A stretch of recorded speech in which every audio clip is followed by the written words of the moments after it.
আমরা অঙ্কের দুটো গুরুত্বপূর্ণ প্রতীক নিয়ে আলোচনা করব। প্রতীক বা নোটেশন, একটা দেখো লিখেছি সিগমা এবং অপরটি লিখেছি আমরা পাই। এই সিগমা এবং পাই এর ব্যবহার অঙ্কে কীরূপভাবে একে ব্যবহার করা হয় সেগুলো নিয়ে আলোচনা করব।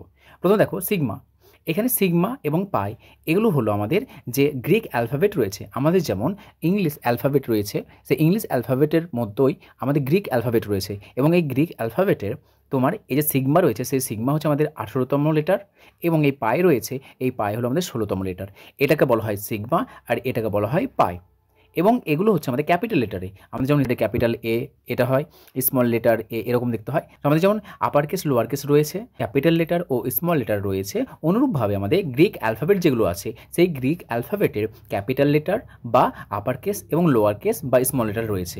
এই সিগমাটা যেটা লিখেছি আমাদের ক্যাপিটাল লেটার বা আপার কেস, এবং স্মল লেটারে আমাদের এরকমভাবে সিগমাকে দেখানো হয়। তো এই সিগমার ব্যবহার অন্যরকম এবং এই ক্যাপিটাল লেটারের সিগমা এর ব্যবহার অন্যরকম।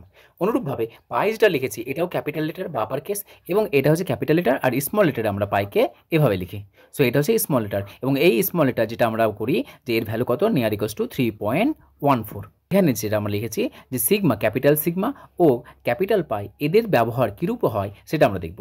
সো আজকের লেকচারে আমরা এই ক্যাপিটাল সিগমা নিয়ে আলোচনা করব, পরের লেকচারে আমরা এই ক্যাপিটাল পাই নিয়ে আলোচনা করব। প্রথমত সিগমা, এই সিগমাকে আমাদের অঙ্কে সামেশন বা সমষ্টি রূপে ব্যবহার করা হয়। সামেশন বা সমষ্টি রূপে ব্যবহার করা হয়। সো অঙ্কে আমাদের এই যে ক্যাপিটাল সিগমা লিখেছে, এই ক্যাপিটাল সিগমাটাকে আমাদের সমষ্টি বা সামেশন হিসাবে ব্যবহার করা হয়। এদের আমাদের দুটো রয়েছে, একটা হচ্ছে লিমিটলেস এবং অপরটি রয়েছে আমাদের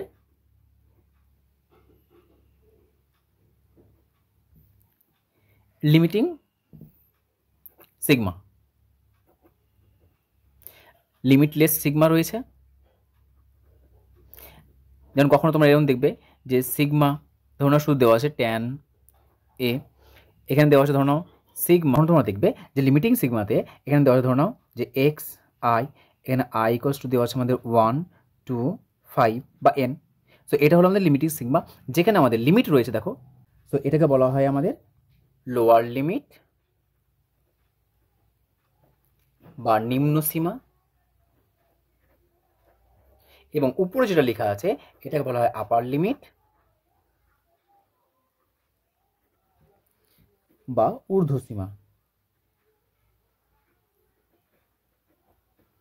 আজকে লেকচারে আমরা এই যে লিমিটিং সিগমা রয়েছে সেই লিমিটিং সিগমাটা নিয়ে আলোচনা করব। প্রথমে দেখো আমাদের সিগমা নোটেশন, এবং এই সিগমা নোটেশন আমরা লিমিটিং কেস নিয়ে আলোচনা করব। সো এখানে দেখো দেখেছি আমরা সিগমা লিখেছি, যেটা আমাদের নিচে লেখা আছে এটা হচ্ছে আমাদের নিম্ন সীমা, উপরে যেটা দেওয়া আছে সেটা হলো ঊর্ধ্বসীমা, আর এই যে চিহ্ন সেটা হচ্ছে আমাদের সিগমা প্রতীক।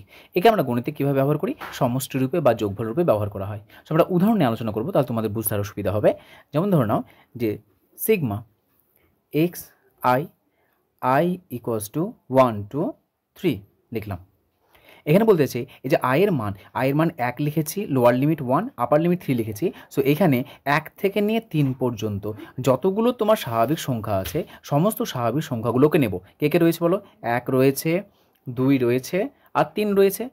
শুধুমাত্র আমরা স্বাভাবিক সংখ্যাগুলোকে নেব।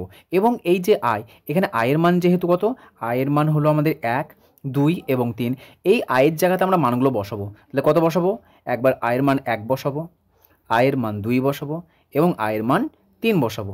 সর্বোচ্চ আমরা 3 বসাবো, এখানে যত থাকবে সেটা বসাবো, এর বাইরে যাব না।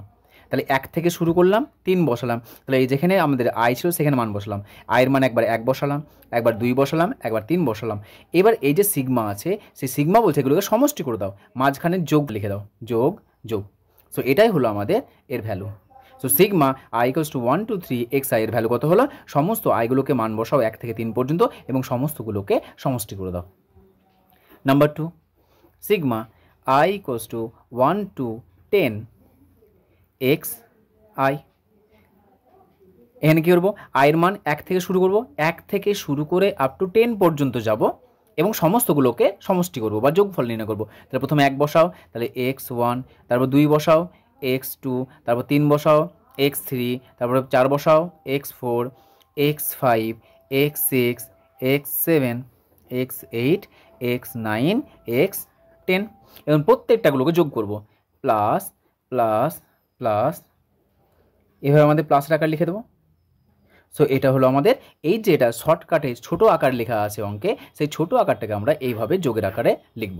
অনুরূপভাবে দেখে নাও number 4 sigma k equals to 1 to 5 P, এখানে কে লিখলাম, তাহলে এখানে কি কে রান করছে, এখানে আই ছিল, এখানে কে লিখেছি। সো যেখানে কে থাকবে সেখানে আমরা 1 বসাবো, 1 থেকে নিয়ে আপ টু 5 পর্যন্ত, তাহলে 1 বসাও, তাহলে P1 প্লাস চিহ্ন দেবো P2, 3 বসাবো P3 প্লাস 4 বসাবো P4 প্লাস 5 বসাবো P5 এ পর্যন্ত।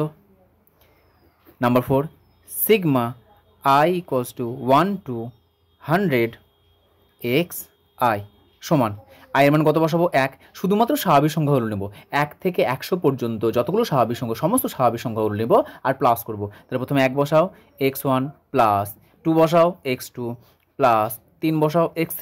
যদি 100 মানে 100খানা পদ আছে, আমরা সমস্ত পদগুলো লিখব না, এখানে প্লাস চিহ্ন দেব, নিয়ে ডট ডট এই সাইনগুলো দেব, প্লাস x100, শুধুমাত্র শেষ পদটি লিখলাম।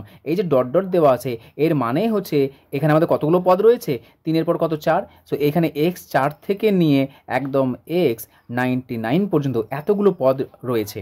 তো এতগুলো পদ তো আমরা লিখতে পারছি না, অনেক বড় সময় সাপেক্ষ এবং আমাদের অনেকটা পরিমাণ জায়গাও লাগবে, সেই জন্য আমরা এখানে ডট ডট চিহ্ন দেবো। ডট ডট চিহ্ন দেওয়ার অর্থই হচ্ছে এখানে আমাদের x3-এর পর থেকে x4 থেকে শুরু করে x99 পর্যন্ত এখানে এতগুলো পদ রয়েছে, আর শেষ টার্মটা লিখবো x100। সো এইভাবে আমাদের সিগমা, যেটা আমাদের লিমিটিং সিগমা রয়েছে, লিমিট দেওয়া থাকলে সিগমাগুলোকে কীভাবে ব্রেক করতে হয়, কীভাবে অঙ্কে আমাদের ক্যালকুলেট করতে হয়, কীভাবে অঙ্কে আমাদের ব্যবহার করা হয় সেটা আমরা দেখলাম। এর পরবর্তী লেকচারে আমরা লিমিটলেস যে সিগমা রয়েছে সেই লিমিটলেস সিগমাটা নিয়ে আলোচনা করব।